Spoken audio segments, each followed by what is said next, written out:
We're here at the 28th Annual Alzheimer's Regional Conference here in Seattle, Washington, and joining us today is Michael Bauer, Education Coordinator with the Alzheimer's Association. Michael, thank you for joining us today. Thank you. What exactly brought you here to us today and to the field of work that you're doing?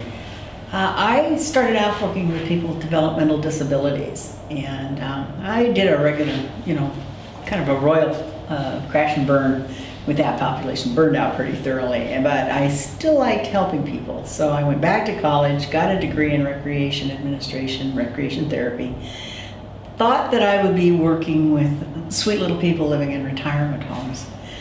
But when I did my internship, I did it at a nursing home and was right at the beginning of when we were trying to figure out what to do with these people who had strange behaviors. The gentleman who was peeing in the potted plant, and the lady who kept exiting the building and wandering away and being brought back by the St. Joseph's Hospital up in Bellingham. Their personnel was always retrieving people for us.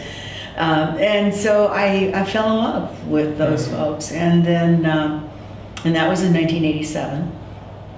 And then in 1992, we came to the realization that my mother had Alzheimer's. So my father passed away soon after that, and I became her primary caregiver. So we've been the family route, and I've been a professional. We all have these preconceived ideas of what our job is going to look like, and what is the ideal job, and what's the ideal situation, what's the ideal place to live, and we kind of have this preconceived idea of how things are going to work when we get into doing this type of thing. What's something that you didn't expect when you started doing this type of work, and that you've learned? Coming from a recreation therapy background, it's doing activity programs and recreation for people with disabilities. So I knew that it was more than just bingo birthdays and balloons. But I didn't realize, I don't think, the effect that quality of life, of having things that they enjoy and weaving that throughout their life, how fundamentally that changed them. We saw people that, because of engagement programs like the art engagement program that we have here, exhibiting people through the music, through all the things, just helping them, letting them help prepare meals, being involved, doing the jobs they've always done, and just weaving that back through their lives again. We saw a drop in the need for antidepressants, anti-anxiety medications. People slept better at night because we always made sure we always had fluids with every activity. We had fewer people with dehydration, fewer people with urinary tract infections. That whole program, if all of the departments work so well together, where we're all complementing each other, we just saw such a huge improvement in people's functionality and the quality of life. They're happier. It makes much more sense. I used to watch staff, tackle somebody and hold them down to shave them. And I'm talking 1987. We were not as enlightened in care. We were doing good things for them. Very patronizing, whether they wanted it or not, they were by golly going to be shaved. So, it was a 4-point restraint and a shaver going there. And today, having a room that has a barber pole out front and a barber's chair in it, and nice warm fluffy towels and bay rum, and though the aides are still doing the shaving, we now have an appointment, and it's time for your appointment at the barber shop. Everything looks like a barber shop. They go in willingly. They love the warm towel. They love the attention that they're getting. They're cued by everything that says, "Oh, I'm going to get a haircut, and I'm going to get a shave here." So we have this wonderful experience where they feel great when they got through it, versus the knockdown, drag-out war that we had, which left them cranky all day long. They didn't remember what happened, but they sure remember they got off to So I have a source that has wanted me to ask you a question. Okay. Why do men always pee in a potted plant? Not always, but frequently. Men, when they were little boys, and it's us mothers, I have 2 sons, and I did exactly this. oh, it's okay, just go out behind the plant and nobody will see you.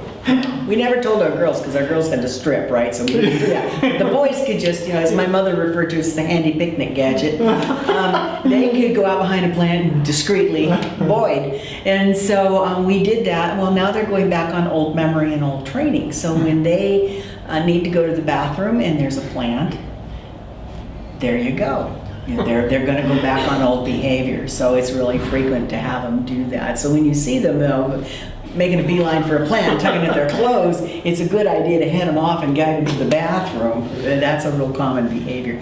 Ladies just don't do that. It seems to me that for somebody like me who doesn't have much experience with Alzheimer's, with dementia, with talking with people that have the disease, or even caregivers that deal with it from a daily basis, that there's a lot of fear to overcome. There's a lot of things to cope with. What would you say to somebody that is just kind of on the cusp of having to deal with that? Be realistic. They are going to lose abilities and skills. Focus on what they have left. If you focus on what they're losing, you're going into despair. If you focus on the remaining things, good social skills, a good sense of humor.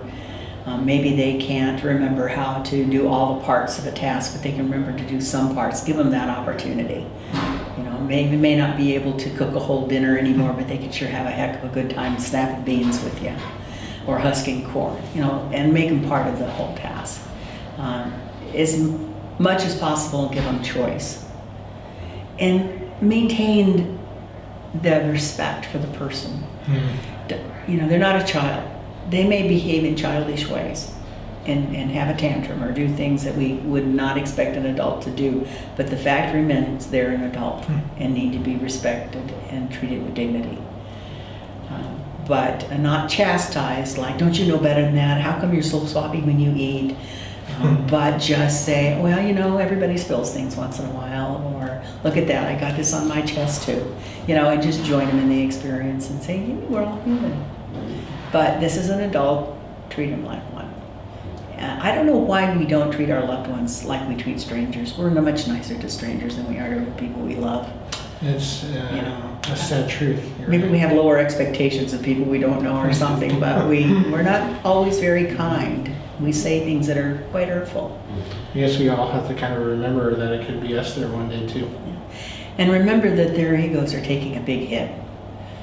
Every day, things that they used to be able to do slip away from them. And they don't need us to chastise them for that or to remind them about it. So saying things like, I already told you. It's just another little signal that says, well, see, we told you, now your mind's going a little bit more. Or remember this, when obviously they don't remember. Remembering is a problem.